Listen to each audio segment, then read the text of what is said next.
সাংবাদিকৰ যিটো শ্ৰেণী বিভাজন সেই শ্ৰেণী বিভাজনটো আমি গৰিহণা দিছো সকলো সাংবাদিক সমপৰ্যায় আজি মাইক ধৰা বা কেমেৰা ধৰা সাংবাদিকজনৰ পৰা আদি কৰি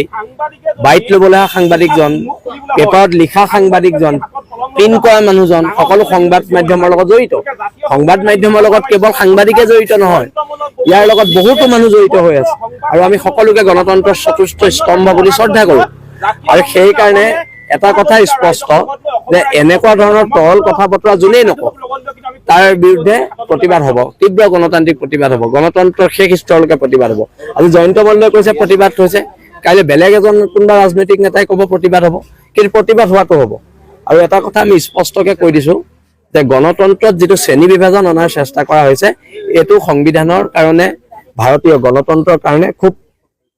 দুৰ্ভাগ্যজনক ঘটনা আৰু অনাগত দিনত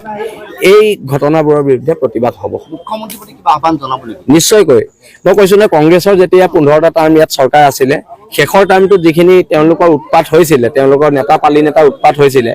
সেইকাৰণে জনগণৰ অন্তৰ পৰা তেওঁলোক আঁতৰি গৈছিলে ঠিক একেদৰে এতিয়া যদি বিজেপি তেনেকুৱা ধৰণৰ কাম কাজবোৰ হয় জয়ন্ত মল্লহঁতে যদি এনেকুৱা ধৰণৰ কথা বতৰাবোৰ কয় তেতিয়াহ'লে বিজেপি অসমৰ জনগণৰ হৃদয়ৰ পৰা আঁতৰি যাব এইটোকে কয় বিনাশ কালে বিপৰীত বুদ্ধি